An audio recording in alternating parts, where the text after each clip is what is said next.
รถจนเดีย6110B เนาะรถปกติอยู่เนาะเฮ็ดเวียกปกติใส่ได้ปกตินะแต่ว่าเนาะมันมีแป๊บตัวนี้แป๊บน้ำมันมานี่แตกแถวๆนี้นะมั่างแล้วเอาแป๊บไปจอด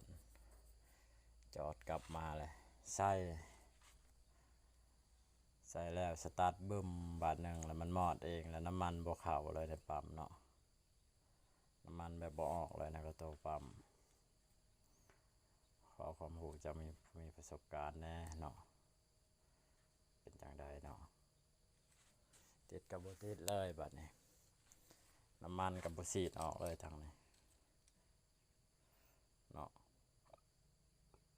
บ่แน่ใจว่าสาเหตุมันมาจากไสตะบิดตะบอแล้วเป็นตัวนี้มันซึมหน่อยนึงมันบ่ได้มอดดอกรถแต่ว่าม่างแหละเอาแป๊บไปจอดมาแล้วมาใส่คืนเนาะใส่คืนแล้วติดบ่ได้สาเหตุมันมาจากใช้เนาะขอผู้มีความรู้ความมาแบ่งปันประสบการณ์แน่เนาะหรือว่าปกติน้ำมันมันสิมาฮอดนี่เลยเนาะเฮาแยกเฮาติดแต่ว่าอันนี้มันมาค่อยๆหรือว่ามีตัวใดตัวหนึ่งไปอุดตันบ่เนาะว่ามีแนวอุด